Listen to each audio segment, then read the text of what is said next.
नमस्कार, मैं हूँ निधीश त्यागी और आप देख रहे हैं हरकारा। और हम लोग एक नई चीज़ शुरू कर रहे हैं जो कि हमारी अप्रोच थी शोर कम रोशनी ज़्यादा की, और इसलिए हमें लगा कि एक चीज़ और है जो हिंदी भाषियों के लिए ज़रूरी है, और वो है एक्सप्लेनर्स की जो मजबूत जो जो ज़रूरी विषय हैं जो हमारे बीच, जिनके बारे में बातचीत रह जाती है, जिनके बारे में साफ सुथरी तरीके से, ठीक से, प्रोफेशनल तरीके से नहीं बताया जाता है, वो चीज़ें हम आपके सामने लाने की कोशिश करेंगे गाहे-बगाहे, और जितने अधिक नियमित हो सकें उसमें वो भी कोशिश करेंगे। तो इसलिए और उसमें मेरे साथी हैं विश्वजीत जो युवा पत्रकार हैं, और हम लोगों ने सोचा है कि हम हफ्ते में कुछ ऐसी चीज़ें लेकर आएँ जिसके बारे में जो बातचीत हमारे ज़हन में तो है पर उसके बारे में हमको बहुत साफ-सुथरी तरीके से पता नहीं है। तो आज हम लोग बात करने वाले हैं भारतीय कॉकरोच पार्टी के साथ जो कुछ हुआ, जो कुछ हो रहा है, जो कुछ उन्होंने किया और जो कुछ उनके साथ किया जा रहा है उस पे। इसका संदर्भ, आज का ताज़ा संदर्भ ये है कि एक वकील साहब जो हैं सुप्रीम कोर्ट चले गए उसको पार्टी के खिलाफ बात करने की, ये झूठा है, इसको बंद किया करवाया जाए, और उसको लेकर सीजेआई मुख्य न्यायाधीश जो भारत के हैं सूर्यकांत जी, उन्होंने कहा कि इसको लेकर बहुत अधिक इसको सेंटिमेंटल होने की ज़रूरत नहीं है इस चीज़ को लेकर। ये दिलचस्प बात है कि ये पूरा का पूरा जो आवाज़ अभियान आंदोलन जो है, वो सीजेआई की बातचीत से शुरू हुआ था, जिसमें उन्होंने कहा था कि ये जो बेरोज़गार जो फालतू बैठे हुए नौजवान हैं, वो पैरासाइट और कॉकरोच की तरह हैं। There are already parasites in society who attack you people, you attack the system, and you want to join hands with them. There are youngsters like cockroaches, they don't get any employment, they don't have any place in profession. Some of them become media, some of them become social media, some of them become RTI activists, some have become another activists, and they start attacking everyone. And you people file content producing. और इसके बाद एक बहुत तुरंत-फुरत में एक digital अभियान जैसा शुरू हुआ, जिसके समर्थकों और सब्सक्रिप्शन फॉलो संख्याएँ जो हैं वो भारतीय जनता पार्टी की सदस्य संख्या से ज़्यादा हो गई। तो हम लोग ये समझना चाह रहे थे, इस बात को अभी हफ्ता भर शायद नहीं हुआ है कि ये जो भारतीय कॉकरोच पार्टी इसको लेकर हर कोई बातें करता हुआ दिखलाई पड़ रहा है। मैं बीच में बाहर था और मैंने देखा कि जो ड्राइवर्स हैं, जो छोटी दुकानों पर भी जाओ तो वहाँ भी लोग उसके बारे में बात कर रहे हैं। तो उसके बारे में बहुत अधिक उत्सुकता है, और उत्सुकता की वजह अभिजीत दीपके जिन्होंने ये सिलसिला शुरू किया था वो नहीं है इस बातचीत, और सीजेआई भी नहीं है दरअसल। इसके पीछे वो सारी खींच है जो लोगों में इकट्ठा होती चली जा रही है, खासतौर पर नौजवानों के बीच रोजगार को लेकर, अर्थव्यवस्था को लेकर, परीक्षाओं को लेकर जो लगातार होता रहा है। तो विश्वजीत, इसको हम कैसे, आपने क्या इसके बारे में जानकारी इकट्ठी की? पहले पहले उसके बारे में बात कर लेते हैं, फिर उसके बारे में उसको थोड़ा-सा उसकी व्याख्या करने की कोशिश करेंगे। हुँ। अ, जिस तरह से ये आंदोलन शुरू हुआ, मतलब एक एक सामान्य आंदोलन से एक पार्टी, मतलब ये ऐसा सामने आया कि एक पॉलिटिकल पार्टी की तरह ये उभरने लगे, लेकिन ये पॉलिटिकल पार्टी है नहीं। तो अभिजीत दीपके ने जो शुरू किया, उसके पीछे मुझे लगता है कि जिस तरह से लोग उसको देख रहे हैं, चाहे भारतीय जनता पार्टी को आप देखिए, उनके नेता एक पूरी तरह से एक सीरीज़ शुरू कर चुके हैं कि कॉकरोच को मार रहे हैं, और वो दिखाने की कोशिश कर रहे हैं कि को ये ऐसे कॉकरोच हैं जो जीवित नहीं रहेंगे। और इसके विरोध में ही इन्होंने एक नई पार्टी लोगों ने बनानी शुरू कर दी है, हिट पार्टी करके, भारतीय हिट पार्टी, इस तरह से उन्होंने शुरू कर दिया है। तो मुझे इस तरह के एक एक एक डाउट मेरे मन में आता है, क्योंकि मैं इसको देख रहा हूँ, शुरू से ही देखने की कोशिश कर रहा हूँ कि जो कॉकरोच जनता पार्टी के समाजता उनके फॉलोअर्स बढ़े हैं, तो क्या इसे हम लोग एक नेचुरल फॉलोअर्स की तरह देखें या एक एक पार्टी के एजेंडा की तरह देखें? क्योंकि अभिजीत दीपके के जो कनेक्शंस हैं पहले से ही आम आदमी पार्टी के साथ में रहे हैं, और विपक्षी पार्टियां भी इस बात के आरोप लगाती रही हैं कि इसे बैक जो कर रहा है वो आम आदमी पार्टी कर रहा है। तो ये एक डाउट की तरह मन में उभर रहा है कि इसे कैसे देखा जाए? मेरे ख्याल से जो आप बात कह रहे हैं, ये बात तो केंद्रीय मंत्री भी यही कह रहे हैं कि इसके जो फॉलोअर्स हैं वो पाकिस्तान से आ रहे हैं। राजीव चंद्रशेखर ने ऐसा कहा, किरण रिजिजू ने ऐसा कहा। बहुत सारे भाजपा नेता भी उस सुर में सुर मिला रहे हैं। उनको इस बात की शर्मिंदगी से बचाना है, जिससे नरेंद्र मोदी इस आंदोलन के जरिए घिर रहे हैं। कि जो कि बात जो निकली है सीजेआई के मुंह से, वो दूर तलक जाती दिखलाई पड़ रही है। पर आज आप देख सकते हैं कि ये जो डेटा बाद में जो आया है पार्टी की कॉकरोच पार्टी की तरफ से भी और बाकी मीडिया हाउसेस की तरफ से भी कि इस पे ज़्यादा समर्थन और जो लोग हैं वो भारत से ही हैं, पाकिस्तान से उतने लोग नहीं हैं। फिर दूसरा आरोप जो कि हर दोस्त पे लगता है जब भी मोदी जी पर कोई उँगली उठाता है कि वो जॉर्ज सोरोस एक बहुत बूढ़ा यूक्रेनियन मूल का यहूदी है मेरे ख्याल से, या हंगेरियन, सॉरी हंगेरियन मूल का यहूदी है जो अमेरिका में जो सोरोस फंड चलाते हैं और ओपन डेमोक्रेसी नाम से उनका एक आंदोलन है दुनिया भर में, जिसके लाभार्थियों में हमारे विदेश मंत्री की बेटी भी हैं और भी कई सारे ऐसे लोग हैं जो उनके साथ जुड़ के रहे हैं और वो सोरोस इसके पीछे लगे हुए हैं, सोरोस से करवा रहे हैं ये सब। तो वो भी एक डीप डीप स्टेट के है, है इस तरह की बातें भी लोग अलग-अलग बातें षड्यंत्र की कर रहे हैं। भारत में हम जानते हैं कि साजिशों के बारे में बात करना बहुत रस लेकर हम कर सकते हैं, इसके बारे में करते रहे हैं। मुझे याद है कि जब हम बहुत छोटे थे तब ये मिसेस गांधी के लिए भी ऐसे ही कहा जाता था और उसके बाद जब उनके खिलाफ जब जन आंदोलन शुरू हुआ तो उसके बारे में भी ऐसे ही कहा जाता था। तो वो ठीक है, मतलब ये एक और क्योंकि इसलिए भी ऐसा है क्योंकि ये एक तो बहुत स्वतःस्फूर्त तरीके से शुरू हुआ है और लोग अभी उस नज़ारों से बाहर नहीं आए हैं जहाँ आम आदमी पार्टी का जब जिस तरह से उद्भव हुआ और विकास हुआ था इंडिया अगेंस्ट करप्शन मूवमेंट के ज़रिए, जिसके में खासे सारे लोग जो हैं उसके रॉ में बह गए थे और वो दरअसल अब मालूम सबको पता है कि उसके पीछे राष्ट्रीय स्वयंसेवक संघ का हाथ था और वो उसको धक्का लगा के खड़ा कर रहे थे। उन्होंने प्रॉप की तरह खड़ा किया था और उसमें इस समय के बहुत सारे लोग ऐसे लोग भी हैं जो अम, अब उन आम आदमी पार्टी से बाहर हैं, कांग्रेस के समर्थन में हैं या केजरीवाल के खिलाफ हैं। पर वो लोग उसमें योगेंद्र यादव शामिल हैं और प्रशांत भूषण शामिल हैं, इस तरह के लोग भी हैं जो उसमें शामिल थे। तो इसलिए बहुत सारे लोग ऐसे हैं जो इसको दूध का जला छाछ को फूँक कर पीने की बात सोच रहा है और जाहिर तौर पर ये अभिजीत दीपके और उनकी पार्टी को सोचना है कि किस तरह से वो उन लोगों को एक तसल्ली दिलवा सकें, जो ये उम्मीद तो रखना चाहते हैं कि इस देश की सूरत बदलनी चाहिए, पर ये कि उसके लिए आप कितने सुपात्र हैं, आपके क्रेडेंशियल्स कैसे हैं, ये अभी तक साफ नहीं हुआ है। मज़ेदार बात ये भी कि पूरी दुनिया में इसका मीडिया कवरेज हो रहा है लगातार और उसको लेकर भी बातें उठ रही हैं। और दूसरी एक और पक्ष जो जिसके बारे में लोग बात कर रहे हैं वो नेपाल और बांग्लादेश और श्रीलंका में है, जहाँ पे बहुत तेजी के साथ जो कि सब दक्षिण एशिया के देश हैं और लगभग वैसी ही स्थितियां थी रही होंगी जहाँ पे एक तरह से तानाशाही बढ़ती हुई थी, आर्थिक दिक्कतें लोगों की बढ़ रही थी, लोगों को लग रहा था कि अब अराजक होती जा रही हैं चीज़ें। अ, तो वो सब वहाँ पर होता था, तो वहाँ भी उस तरह का एक आंदोलन हुआ और वो वहाँ पे सरकारें बदली। तो एक लोग ये भी रिलेट कर रहे हैं इस बात से। हालाँकि जैसा कि ये सब अभी तक सब बातें हवा में हैं, ये सब डिजिटल में हैं। जैसे कि शमन जी के साथ मेरी बात हो रही थी तो उन्होंने भी काफ़ी सारे सवाल खड़े किए थे और वो इसके लिए ख़ास तौर पर एक सही व्यक्ति इसलिए हैं क्योंकि वो जेपी आंदोलन के समय से इन आंदोलनों के आस-पास रहे हैं और जेपी के साथ उन्होंने काम किया हुआ था। तो उन्हें इस बात का ज़्यादा अंदाज़ा रहा है क्योंकि वो जिसको उसको बोलते हैं रिंग साइड व्यू है उनके पास इस तरह की चीज़ का। पर हम देख सकते हैं कि एक इसमें 3-4 बातें जो अभी तक साफ दिखलाई पड़ती हैं। एक कि ये एक ऐसा एक आंदोलन जिसने अपनी जड़ पकड़ ली है, इसको लोग इससे रिलेट कर पा रहे हैं। उसके साथ तमाम सवालों के बावजूद, जैसे कि हम हर बीमा के नीचे देखते हैं कि वो बीमा आग्रह की विषय वस्तु है या तो आप सब थोड़ा संभल के देखिए बट फिर भी ये हो रहा है। दूसरा ये है कि जाहिर तौर पे डिजिटली इन लोगों ने काफ़ी तेज़ी से अपना एक कैचमेंट या ट्रैक्शन खड़ा किया है।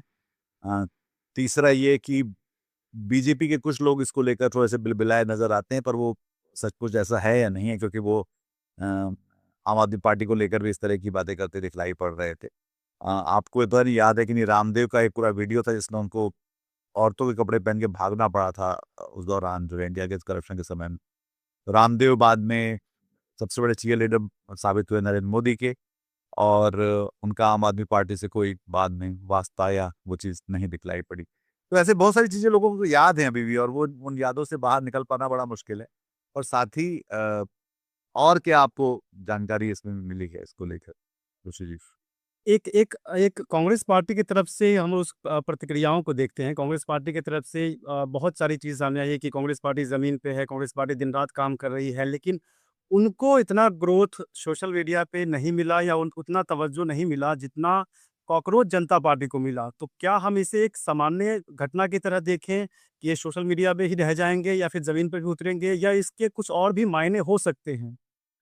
मेरे ख्याल से इसको जैसे मैंने कहा कि ये किसी दीपके के प्रति लोगों का मोह नहीं है, ना ही ये सीजेआई सूर्यकांत के बयान को लेकर बात ये है। वो एक तरह का चैनल बनकर आए हैं जिसको लेकर जो खीज इकट्ठी होती जा रही है। आज भी नीट एग्जाम को लीक कर लेकर सुप्रीम कोर्ट में वो नोटिस जारी हो रहे हैं, फलाना-ढिकाना हो रहा है, चल रहा है चीज़ें, हम करेंगे, देखेंगे।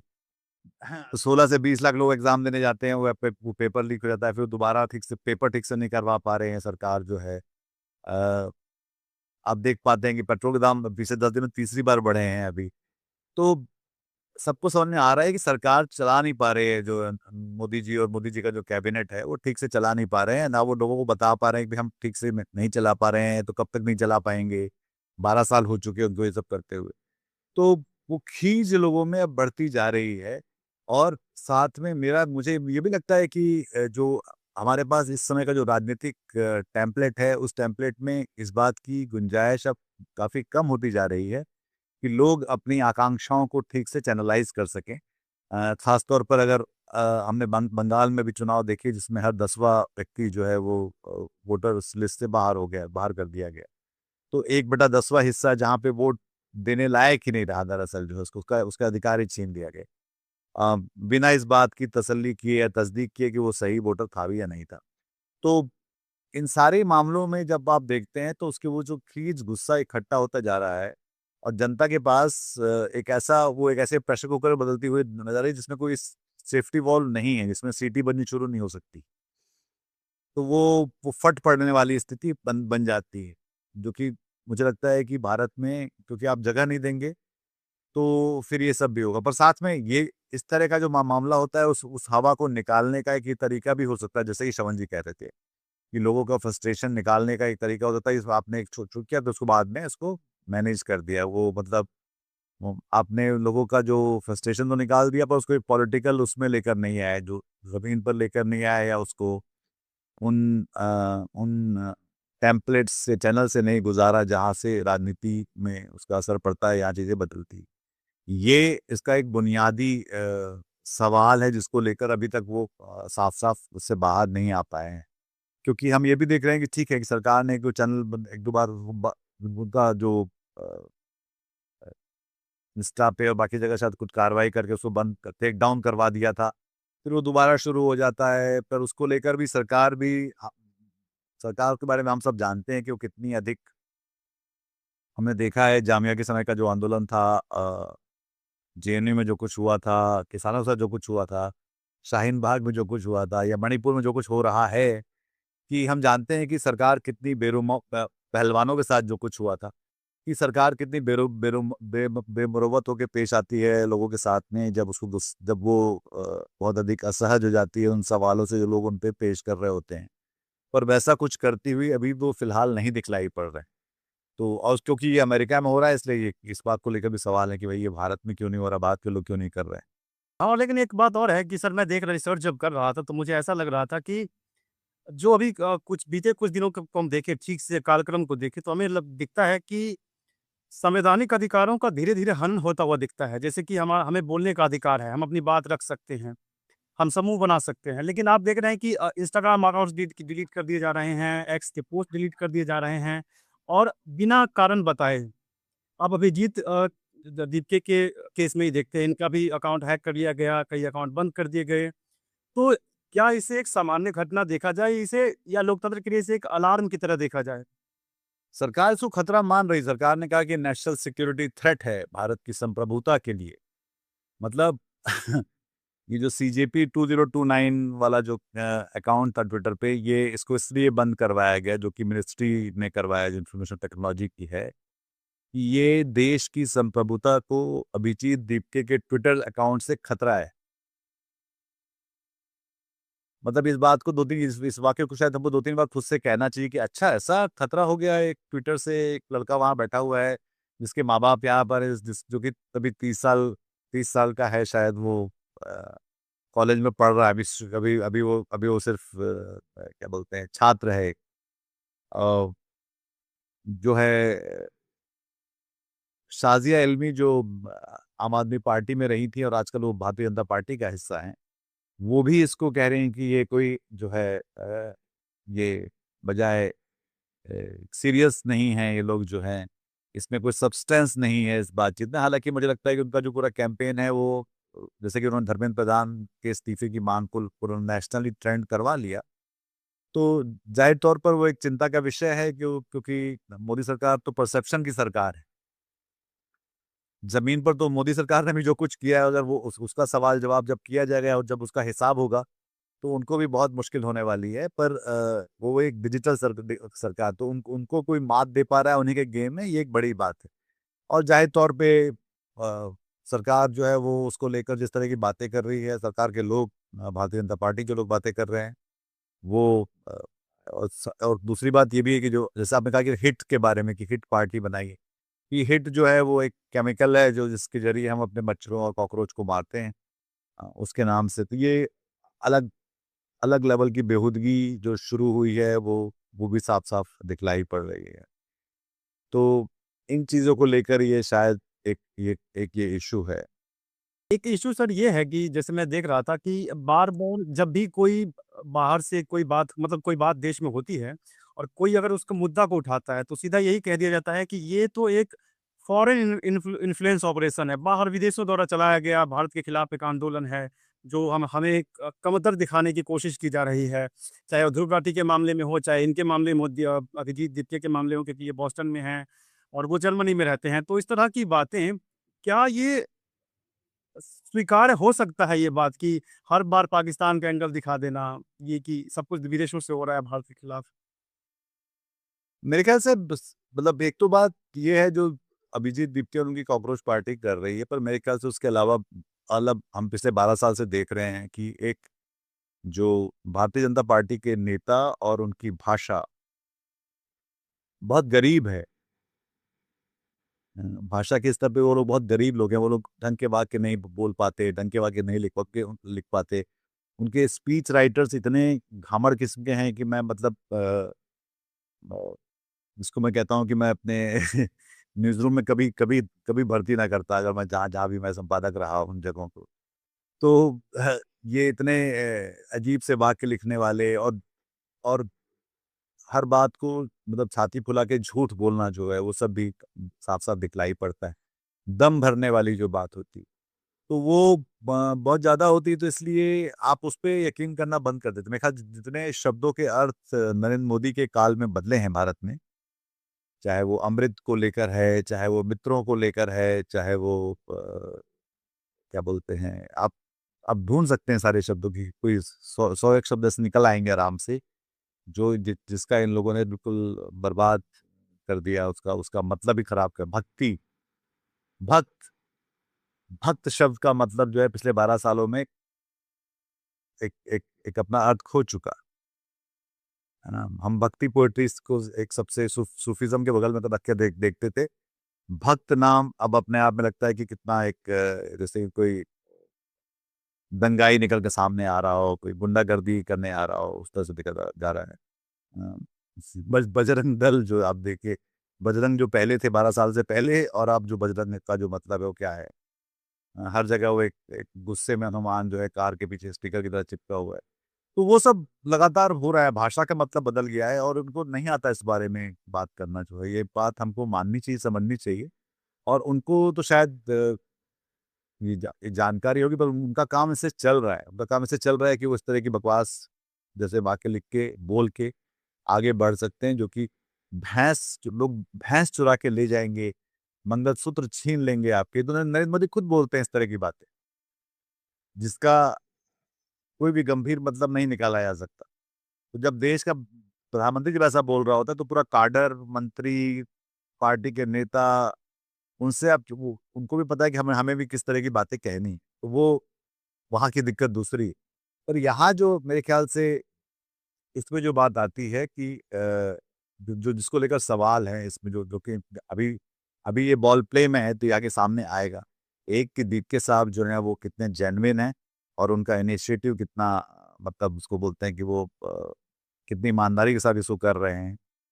दूसरा ये कि क्या वो सचमुच चाहते हैं कि यहाँ पे एक एक ये जो आवाज़ या ये जो अभियान है वो किसी आंदोलन में बदल सके। तो उसके लिए ज़मीन पर आने के क्या इंतज़ाम है या उनके साथ कौन खड़ा होगा? क्योंकि विपक्ष के पार्टियाँ भी हम देख सकते हैं कि वो उसको एक संदेह के साथ देख रही हैं और उसको उनके पास के बहुत साफ-साफ जवाब नहीं है। ये बात ठीक है कि उन्होंने कहा है कि मैं आम आदमी पार्टी से जुड़ा था और मैं उसको छिपाना नहीं चाहता था।